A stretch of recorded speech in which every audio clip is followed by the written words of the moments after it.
Right people, remember to subscribe, that way you'll know when I upload the next video and you'll be supporting my channel. Also follow me on Twitter. Sometimes YouTube doesn't send notification, this way you'll know when I upload the next video. Well ladies and gents, this is flying snakes, poison birds and homicidal golf balls. Well, the channel Casual Geographics. Here's another Casual Geographic video. I think right now I'm in the best position to weather the storm that he's just gonna spew out, because recent videos from him is just been terrifying, which I hate. I hate it. This is why I never watched, none of those wildlife videos when I was a kid. What the hell? Sometimes he really spews out some facts which are really funny. He makes jokes and which are just perfect, so it always makes up for it. So let's watch this one. Remember, if you like my reaction, don't forget to like and subscribe. So I know which videos to react to more, I guess. Check out the reaction I did. There's a link in the description. Check out the cars or different playlists, I guess. I should make Casual Geographic playlist, right? I think I've reacted enough that I should make a playlist. I think I'm gonna make the playlist. Yeah, let's watch it. Happy Halloween. Hope you're having a great day. Snakes can fly. Did you know that? This is a Southeast Asian Chrysoplia, but it's also called the flying snake. Flying snakes spend most of their time in the trees, and by pressing the ridges of their scales against the bark, they can actually climb straight up a tree even with no arms or legs. But instead of climbing down, these snakes save energy by flying from tree to tree. Basically, by flattening its body, the snake's belly forms a concave surface, kind of like a frisbee. By turning itself into a living parachute, not only can these snakes easily move through the air, they can actually make turns mid-flight. And even though I low-key lied about them flying, these snakes can glide farther than animals like flying squirrels. In fact, a motivated snake can go for 330 feet. For non-Americans, that's about 100 meters. Oh. For Americans that don't understand distance, that's about the length of a football field. But these snakes don't usually fly to catch bodies. In fact, most of the time they're doing it to avoid other animals. Even though it is venomous, unless you're like a rat or something, it probably won't kill you. Don't be a snitch. It doesn't change the fact that somewhere in imagine that. You're just walking around, suddenly it just jumps on you like, what the fuck? the world, you can actually look up and see a snake getting hang time right over your head. I want you to remember that tonight. This bird can end your life in one of the worst ways possible. This is a hooded pitohui, and it's the only poisonous bird in the world. Its feathers, skin, and even tissues contain a potent batrachotoxin that it steals from the beetles it eats. That same poison is the reason why this frog can murk 20,000 mice, pack up 10 people, and even though it could sleep on a quarter, this frog allegedly contains enough toxin to drop a full-grown elephant. Yeah, I saw a teardrop tattoo right there. What the fuck? A bird has poison? That's first time I ever hearing that. And that's the same poison this toxic sweetie uses to defend itself. And because its poison is a neurotoxin, it basically shuts down muscle by blocking the sodium channels of nerve cells. Meaning it would just get harder and harder for you to breathe until your lungs shut down. No, eventually you'd become man. paralyzed, you'd lose consciousness, and your heart would stop. Fucking Not only bird. can the poison turn you into past tense in only 10 minutes, the amount of poison it would take to turn your name into a hashtag weighs as much as 2 grains of salt. If you touch this bird with your lips, your entire mouth would go numb, and we know that because someone actually did it. But to be fair, this bird's never taken a human life. That we know of. But this tiny bird has the power to put you on the news, and I don't think nearly enough people talk about it. It's Halloween, so naturally I gotta ruin your day. This is your only chance to scroll. So way back when in Victorian England, people would try to remove tapeworms by first having the patients starve themselves for a couple of days. Then they would insert a cylinder with food into the digestive tract to lure the tapeworm, and then it would be pulled out through the mouth. Now the problem was that some of these tapeworms grew to 6 feet long, so allegedly there was a good number of patients that actually choked to death before it was completely out. But the worst part? Back then, a lot of women would purposely infect themselves with tapeworms, that way they could eat whatever they wanted without gaining weight. A very literal big mistake, because tapeworms can grow to 26 feet long and they can live inside the host body for 30 years. That's a whole mortgage, my guy. Also, tapeworms give birth more than any other animal, since they can have up to 1,000 segments called Women eating tapeworms so they can eat anything they want without getting fat. That was the time where women did that. What the fuck? What the fuck? I'd rather just take a walk every single day for miles before doing that shit. What the hell, man? Just be fat. That's better. Glottids, and some species have up to 100,000 eggs in just one of them. Meaning some tapeworms can release nearly 1 million eggs in a 24-hour cycle. And if you're infected with that tapeworm, that means you probably do too. According to health organizations, about 50 million people are infected right now, and unless you show symptoms, you might never know it's inside you. In fact, some tapeworms can suppress the immune system so that your body's built-in defenses don't attack it. But it also means some tapeworms could cause you to have less of an allergic reaction to certain things. So if you ever wake up one day and you can drink milk all of a sudden, you might want to get checked. You might just have a roommate living rent-free in your guts. Pause. Woman nearly meets God without even realizing it. I don't think y'all understand just how lucky this woman is. Now you definitely know that's a blue ring. Alright, first of all, talking about the tapeworm thing. I don't need any non-vegetarian things like fish or something. So I hope there is no danger of tapeworm, to me at least. And if you know it otherwise, don't comment. Do not fucking comment. Alright. I remember reacting to that Kurzgesagt video where he talked about certain type of worms and viruses, whatever things that get inside of you and comes out of your body. 99+% of them have been, I guess, eradicated because world literally saw that and said enough of that shit. We have to create a fucking campaign worldwide with every countries involved to make sure those kind of things are no longer around and eradicate them. Certain type of worms and viruses type of thing that literally comes out of you. So at least this time something like that, something cannot just come out of your body like that if you get infected, because things like that are not around anymore. People basically at a larger scale went out with medicine, vaccines in Africa, places where it's difficult to reach, they reach that and vaccinated and make everybody immune to make sure diseases like that is eradicated. That is fucking awesome. I hope somebody do that to tapeworms, because that just, what I just saw, I won't be able to unsee it now.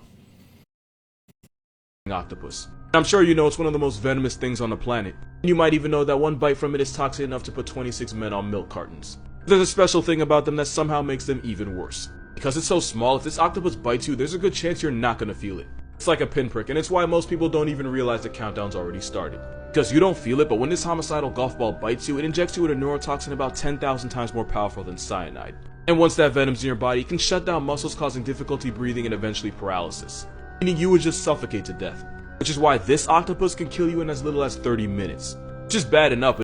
Look man, being this small octopus in a murder show that is the sea that we obviously know of, it's so surprising that developers basically gave it that powerful weapon of a venom, whatever. If you don't know you've been bitten, you can end up getting flatlined out of nowhere if you don't seek medical attention. And if the paralysis hits you while you're swimming, use your imagination. Basically, you can hold this octopus for 3 seconds and be a was in half an hour. Which means this woman Eurostep dying in one of the worst ways possible. Anything that tries that hard to be seen is probably more toxic than future. That goes for animals and people. This is what happens when one of the deadliest animals in the world gets a taste for humans. So back in 1898, the British started building a railroad bridge over the Tsavo River in Kenya, and they employed several mostly Indian workers over an 8-mile area.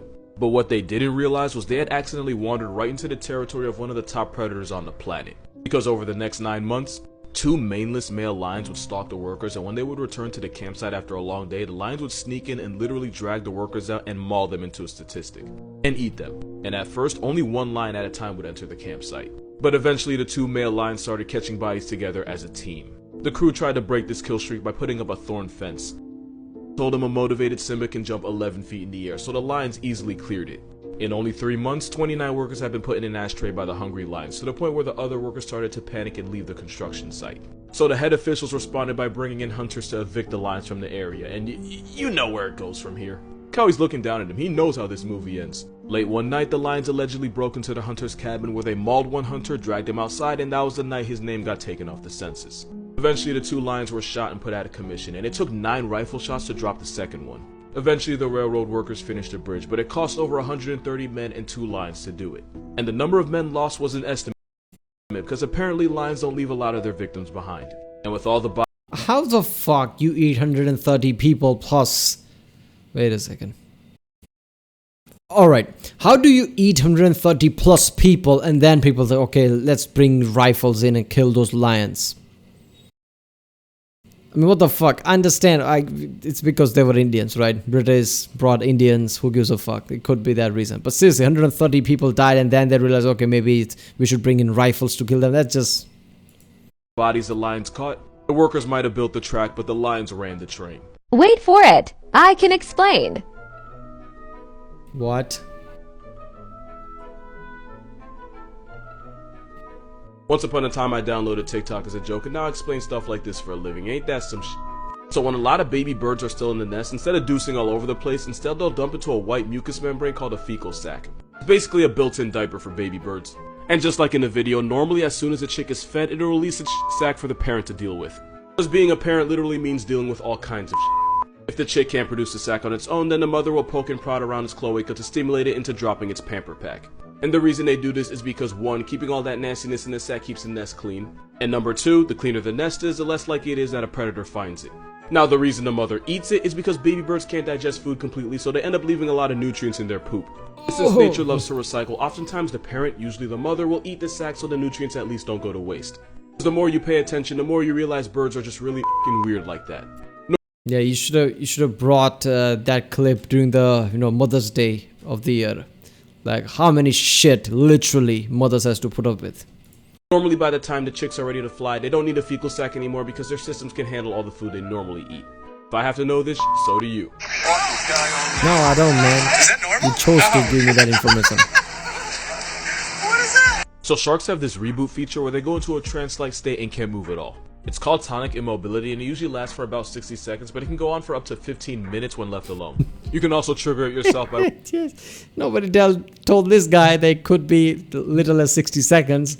Saw the opening of the eyes and that's it.